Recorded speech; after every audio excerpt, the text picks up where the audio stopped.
I think it's time that we give Illuvium a fair shot. 2 months ago, I released a video that said Illuvium is completely doomed. We went over many of the uncertainties that people have in Web3 communities, and to be honest, since then, Illuvium has had a complete polarity shift. We're on the brink of a Web3 revolution, utilizing Illuvium's innovative crypto blockchain gaming technology. But why should you care? Is Illuvium just another cash grab, or is it actually going to become the next global phenomena? My name is Jesus, this is Classic Crypto Gaming, and let's get started. Now, before we get into the nitty gritty, and for those of you that have been living under a rock, I've got to get you up to speed. Illuvium is an upcoming fantasy role-playing game that's developed on the Ethereum blockchain, and not only that, but it was made by the Illuvium DAO. Now, Illuvium isn't just one game, it's actually 3 games. They have Illuvium Overworld, Illuvium Arena, as well as Illuvium Zero. These games combined make up the IP that is Illuvium. Illuvium Overworld reminds me a lot of Pokemon, where you get out there and try to capture these things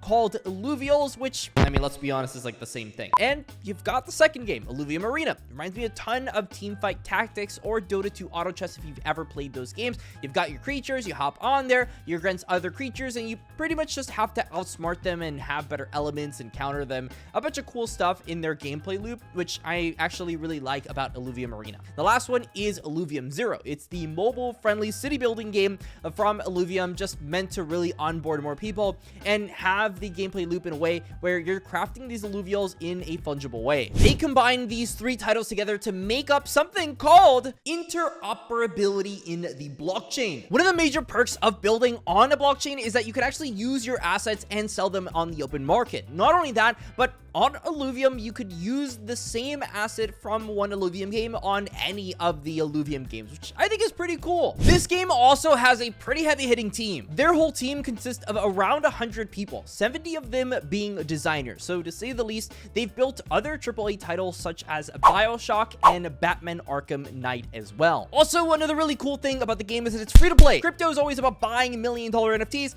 Finally, we can actually just play a game and enjoy it for being free. I find it really cool that we're coming back to a world where these games are actually showcasing to the player base all of the progress that they've been making. In fact, it's come to the point where transparency is a big plus for me. Now let's talk about the finances. Is Illuvium going to go bankrupt anytime soon? We all know what happened with Axie Infinity and some of these other crypto projects. I mean, just to give you some context, Star Atlas lost a metric ton of their capital because of the FTX collapse from a very hairy man named Sam Bankman-Fried. Now, to answer this, they actually had a $5 million seed round back in 2021 that they closed. Not only that, I mean, they have 100 employees. They also sold over $72 million worth of land NFTs to secure the future development of the game. Something on top of this I figured I should mention is that they have recently integrated these Illuvitars, which they're gonna have an Illuvitar game with all these avatars, etc., which Kieran Warwick, the CEO and co-founder of Illuvium,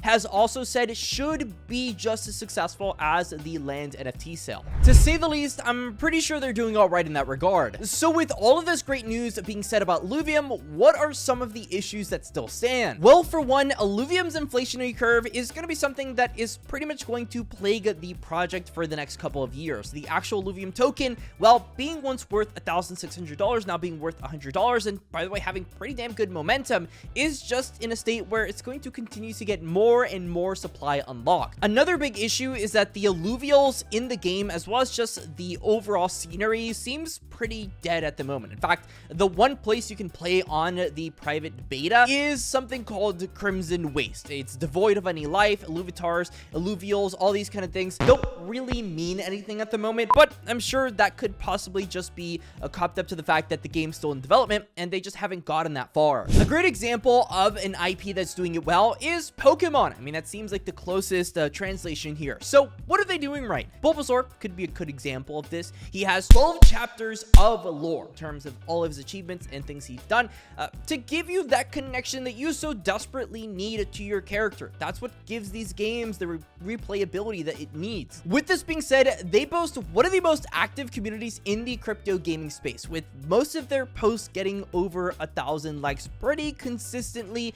To say the least, they're a game that has a lot of hype, and that's not something you see in Web3 gaming often. Something interesting to note from an interview from Kieran is the fact that these Illuvials, which are the Pokemon in the game, they aren't with unlimited copies. You can't have the same death spiral you had with Axie Infinity, which, let's be honest, is just a DeFi protocol. In fact, you're at this point where these Illuvium Zero land plots are actually, giving you the opportunity to upgrade your Illuvials, giving you the opportunity to actually burn some of these Illuvials from the supply, which I think is a big plus. Illuvium also has recently unveiled a brand new land plot called the Shard Bluff Labyrinth, which to me is pretty cool because it seems like it has a lot more stuff going on with it, and definitely better than the Crimson Waste. Another update includes player movement affecting the terrain as well as wind, which is something that is desperately needed to give more life to the game. With this being said, it's more than clear that Illuvium as a title is a pretty controversial one. There was actually a debate about 6 months ago featuring KG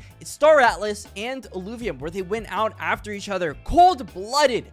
And it seems like since then, Illuvium has done a great length in promising and going through with its promises in general. Is Illuvium doomed, or is this the start of the most influential IP of the 21st century? I guess I'm gonna go ahead and leave that up to you. My name is Classy Crypto Gaming, and I hope you enjoyed my quick overview of Illuvium. As always, stay safe, stay classy, and that's all.